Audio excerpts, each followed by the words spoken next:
காக்க காக்க கனகவேல் காக்க. வாழ்க்கையில ஒரு தடவையாச்சும் இந்த வரியை கேட்டிருப்பீங்க. ஆனா உலகமே கொண்டாடும் கந்த சஷ்டி கவசம் பிறந்த அந்த மர்மம் நிறைந்த மலைக்கோவில் எதுன்னு தெரியுமா?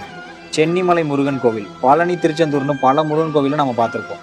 ஆனா ஈரோட்டில் இருக்க இந்த சென்னிமலைக்கு பின்னாடி ஒரு பிரம்மாண்டமான புராண ரகசியமே அடங்கியிருக்கு. இது சாதாரணமாக உருவான மலை கிடையாது. வானத்தில் நடந்த ஒரு பெரிய போரின் மிச்சம்னு சொல்றாங்க. ஒரு வாட்டி வாயு பகவானுக்கும் ஆதிசேஷனுக்கும் யார் பெரியவன்ற போர் நடந்திருக்கு. அப்போ மேருமலையிலிருந்து ஒரு சிகரம் உடஞ்சி பூமியில வந்து விழுந்திருக்கு. அதுல ஒரு சிறிய பகுதி தான் நாம இப்போ பார்த்துக்கிட்டு இருக்க சென்னிமலை. இது பல்லாயிரம் ஆண்டுகளா மக்களால் நம்பப்படும் ஒரு தெய்வீக கதை. ஆனா புவியியல் ரீதியா பார்த்தா இது இயற்கையா உருவான ஒரு மலை. இதை சிரகிரி அப்படின்னு சொல்லுவாங்க. இந்த மலைக்கு முருகன் சிலை எப்படி வந்துச்சுன்னு தெரியுமா? பல நூறு வருஷத்துக்கு முன்னாடி இந்த காட்டுக்குள்ள ஒரு பசுமாடு தினமும் ஒரு குறிப்பிட்ட இடத்துல மட்டும் தானா பாலை கொட்டிட்டு வந்திருக்கு.